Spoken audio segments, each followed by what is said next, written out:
I'm just collecting my thoughts again. So the mini title of this clip will be awareness is key. Like, personal awareness is where transformation begins, because when you realize that you had a blind spot with something and now you see what it is, you can begin working on it. Same with all these YouTubers, specifically I'm speaking about like ex-Jehovah's Witness YouTubers who have taken on this role of activism. And basically what it is we are calling out the Watchtower bully.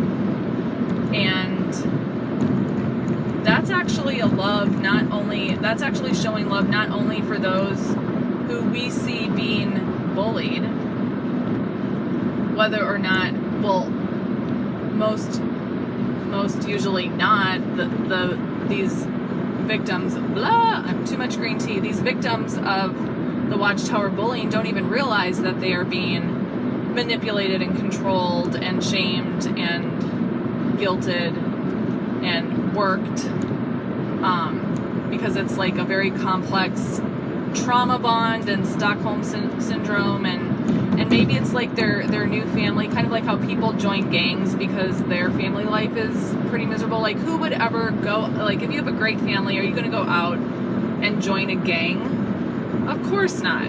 But if you are living on the streets, or you're living in a really abusive family and you have a really bad situation, the gang is going to seem like an upgrade. So a lot of people who join the Jehovah's Witness organization, it actually, for that time in their life, was an upgrade.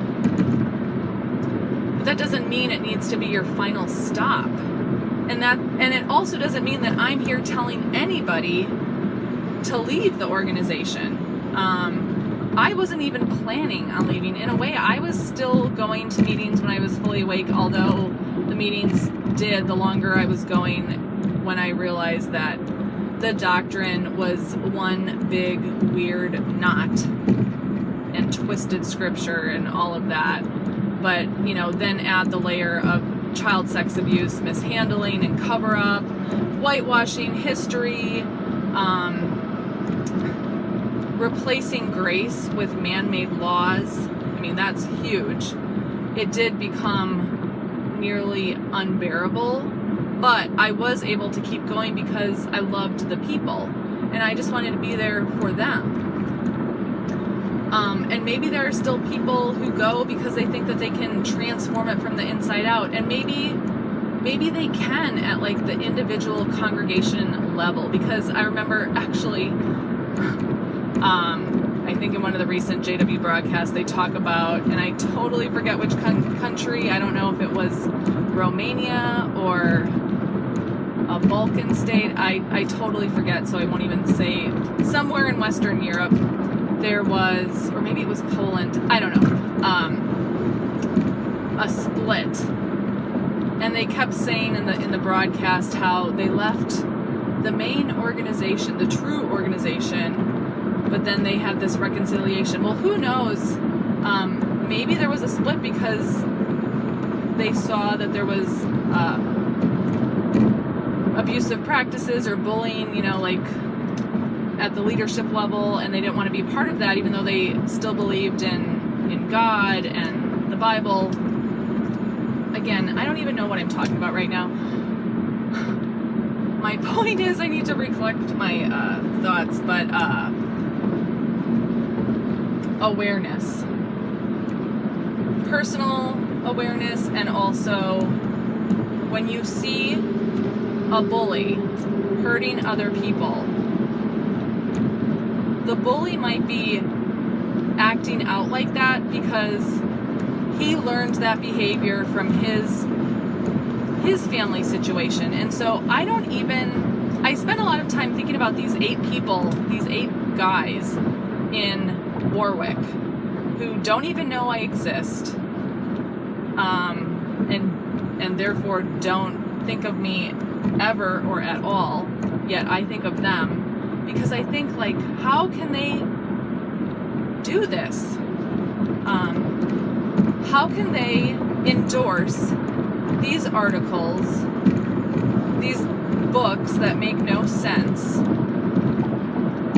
and insist that people throw away university scholarships, promising careers, personal aspirations, hobbies that bring them joy and pleasure, to work for them for free because they tell people that that means you're working for God. Like, how do they go to sleep at night doing that? I mean, it's kind of like slave labor. But they learned it from their predecessors. So it's like the bully who had, it's like the generational pattern, the overlapping generational pattern. Quite literally. It actually applies. And we, like, the buck stops with us. The buck stops with me. Like, I'm not going to perpetuate this dysfunctional pattern. And so I guess this comes full circle of why I'm going to this therapy appointment. Like, I mentioned in a previous video that my grandparents were addicts. I don't know if my great-grandparents were, but it's like these behaviors that don't serve us, that are not healthy, get passed down because we just get so busy. We go on autopilot, which, interestingly enough, the Watchtower loves. They love, like, do it so much that you don't even have to think about doing it, like going in service on a Saturday morning or whatever. No, live with intention and constantly ask yourself, does this serve others? Does it serve me? And does it serve God?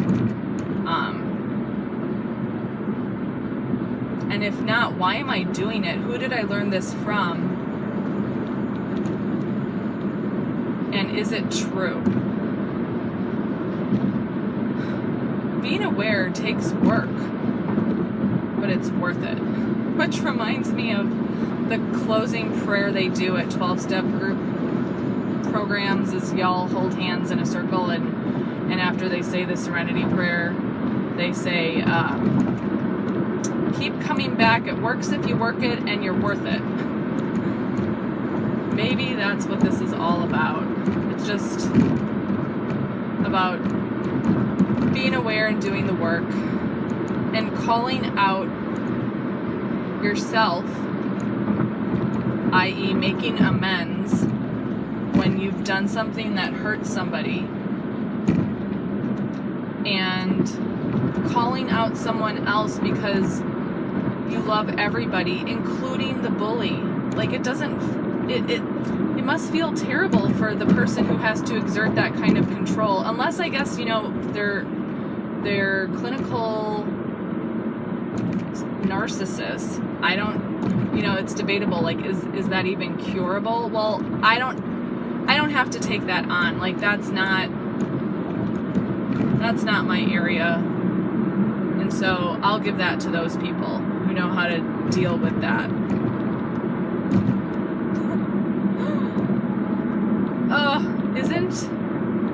Isn't rambling fun? Okay, there's a lot of traffic, so I'm going to just focus on that.